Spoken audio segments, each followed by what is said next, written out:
যখন তুমি নিজের রক্তের মানুষের দ্বারা কষ্ট পাবে, তখন একবার নবী ইউসুফ আলাইহিস সালামের কথা মনে করো। তিনি কিভাবে নিজের ভাইদের দ্বারা প্রতারিত হয়েছিলেন।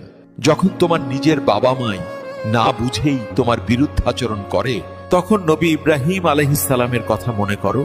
তার বাবা তাকে আগুনে নিক্ষেপ করায় ভূমিকা রেখেছিল। যখন তুমি সমস্যা থেকে পরিত্রাণের জন্য কোনো পথ পাবে না, তখন ইউনুস আলাইহিস সালামের কথা ভাবো। তিনি কতটা সময় তিমি মাছের পেটে আটকা পড়েছিল। যখন তোমার নামে কেউ মিথ্যে অপবাদ ছড়িয়ে দেবে, তখন মা আয়েশা রাদিয়াল্লাহু আনহার কথা মনে করো। তার নামে পুরো শহর জুড়ে কুৎসা রটনা করা হয়েছিল। যখন তুমি অসুস্থ, ব্যথার যন্ত্রণায় কাতরাতে থাকো, তখন নবী আইয়ুব আলাইহিস সালামের কথা ভাবো। তিনি ভয়ঙ্কর এক ভাইরাস জনিত রোগে আক্রান্ত হয়ে তোমার থেকেও বেশি কষ্ট পেয়েছিল। যখন তুমি দিনের কোনো বিধান নিয়ে যুক্তি খুঁজে পাও না, তখন নবী নূহ আলাইহিস সালামের কথা ভাবো। তিনি কোনো প্রশ্ন ছাড়াই মরুভূমিতে নৌকা তৈরি করেছিল।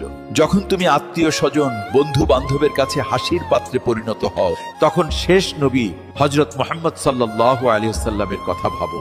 রাসূলুল্লাহ সাল্লাল্লাহু আলাইহি বলেছিলেন, সবচেয়ে বড় পরীক্ষা দিয়েই সবথেকে বড় পুরস্কার আসে। যখন আল্লাহ কাউকে ভালোবাসেন, তখন তাকে পরীক্ষা করেন, এবং যে এই পরীক্ষাগুলো মেনে নেয় সে আল্লাহর সন্তুষ্টি অর্জন করে, আর যে অভিযোগ করে সে তার ক্রোধের পাত্র হয়।